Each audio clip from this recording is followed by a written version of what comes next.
실업난 얘기하는 나라에서 이 인력 부족 어떻게 보면은 아주 나쁜 얘기만은 아닌데 물량이 있다는 뜻이니까. 그러나 어떤 인력이 얼마나 부족합니까?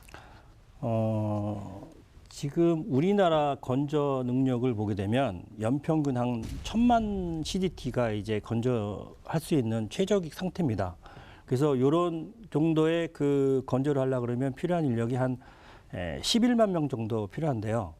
현재 상태에서는 22년 말로 보면 한 9만 4천 명밖에 안 되기 때문에 결국 한 1, 2만 명이 지금 부족한 상태죠. 어떻게 주문을 돌려보내야 돼요? 받아서 우리가 해야죠. 그러려고 그러면 결국은 인력이 필요한데 그 인력 중에 한 80%가 기능 인력입니다. 예를 들면 그 중에서 제일 중요한 인력이 뭐 용접 인력이라든가 도장 인력, 뭐 전기공 인력 이런 인력들이 필요하고 용접 인력 같은 경우는 한 적어도 한 5천 명 이상 필요하고요. 그다음에 도장 인력 같은 경우는 한 2천 명 정도, 전기공도 한 2천 명 정도. 그 외에 이제 다른 분야에 관련된 인력들이 좀 필요하고 한 10% 내지 한 15% 정도는 이제 기술 인력이 이제 추가로 필요한 상태입니다. 그래서 이런 인력들이 최근 1년 사이에 빨리 이게 확보하지 못하면 정말 아까 말씀하신 대로 수주를 받아놓고서 제대로 못 짓는 아니면 굉장히 그 생산 공정이 뒤로 밀리는 그런 사태까지 이제 벌어지게 됩니다. 근데 제 기억에 제가 무슨 뭐 정부기구 일 같이 할 때인데 그때 2017년인가 조선업계 대규모 인력 구조 조정한다고 막 그랬거든요. 예, 예. 그때 나가신 분들이 다시 오시면 되잖아요. 그분들 어디 가 계세요? 그 인력들은 그때 이제 이직을 해서 주로 어디 가셨냐면은 발전소 건설을 하거나 반도체를 중심으로 하는 플랜트 이쪽에 지금 많이 빠져나갔습니다. 설비는 비슷하니까. 그렇죠. 그러니까 그쪽에 가서 이제 용접이라든가 도장 이런 일을 지금 하고 계십니다. 근데 사실은 그때 나가신 분들이 고숙련 기능공들에서 굉장히 뛰어난 인력들입니다. 사실 그 인력들이 돌아와야 되는데 돌아오지를 못하고 있거든요. 그래서 사실은 그게 굉장히 아쉽고 그분들 입장에서 보면 현재 상태에서는 그쪽에서 받는 임금 수준이 지금 조선으로 돌아왔을 때 보다는 훨씬 높습니다. 그러니까 돌아오질 않고요. 또 전체적으로 작업하는 환경이나 이런 것들을 보게 되면 조선소보다는 거기가 조금 낫다고 지금 생각하고 있고요.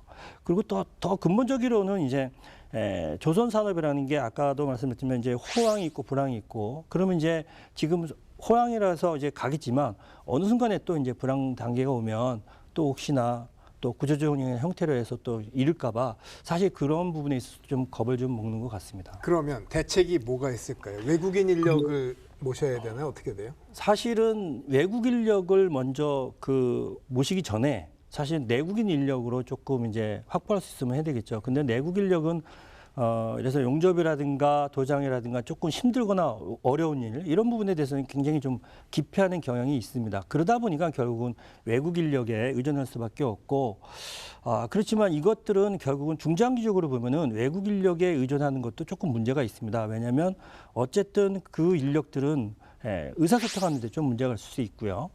그 다음에 이 인력들이 조선소에서 일을 하지만 조선소에 주는 임금보다 조금 다른 데가 조금 높거나 그러면은 거기서 또 빠져나가서 또 갈 수도 있고 또 그런 부분도 있고 그 다음에 이 인력들이 계속 조선소의 국내에 머무는 게 아니고 어느 정도 자기가 조금 더 숙련됐을 때 그 나라도 예를 들어서 조선한다 그러면 빠져나갈 수가 있습니다. 그럼 이것도 어떻게 보면 간접적인 기술 유출이 되기 때문에 이런 부분들은 사실은 좀 우리가 좀 고민을 좀 해야 되겠죠. 근데 현실적으로 지금 거제 같은 경우에 인구 비율상 외국인이 굉장히 많은 지역이 됐잖아요, 벌써. 네.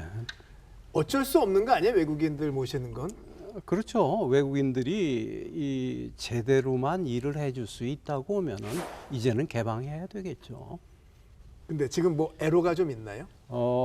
제일 큰 문제가 대우조선 같은 경우에 예를 들자면 2015년 이런 경우에 이 인원이 6만 명이었습니다. 네. 근데 지금 현재 약 2만 2천 명 조금 넘습니다. 그러니까 사실 4만 명이 나간 거죠. 나가면서 그렇게 기쁜 마음으로 나가지는 않았을 것 같습니다. 그래서 다시 조선업으로 다시 들어온다. 이게 참 어려운 얘기 아닌가 하는 생각이 됩니다. 그렇군요. 예, 그래서 정말 우리가 해야 될 일은 이 조선업이 미래가 있고 충분히 이거는 정말 괜찮은 산업이다. 좋은 산업이다.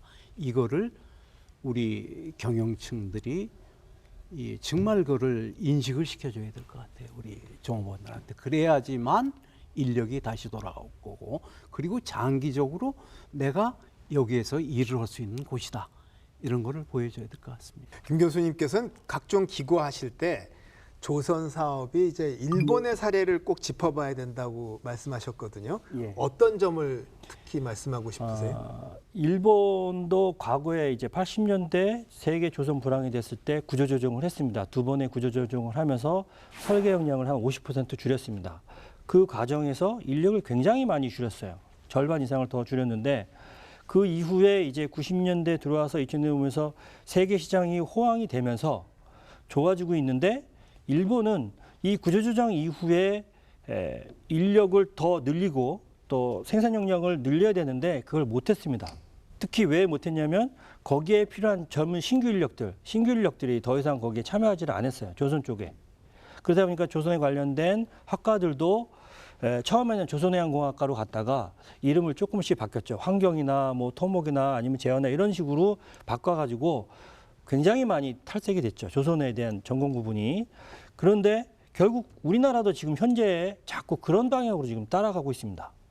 그러니까 결국은 일본이 겪었던 그 과정을 우리도 모르게 지금 계속 그렇게 가고 있기 때문에 뭐 그렇다 그러면 결국은 우리나라가 어느 순간에는 중국한테 내주는 상황이 되지 않을까 싶어서 그런 의미에서 조금 우리가 일본 사례를 그런 측면에서 좀 바라봐야 되지 않을까 싶습니다. 근데 사실 그 경제적으로 생각을 하면 우리도 임금 생산비가 계속 올라가고 그러니까 지금 인력 구하기도 힘든 거거든요.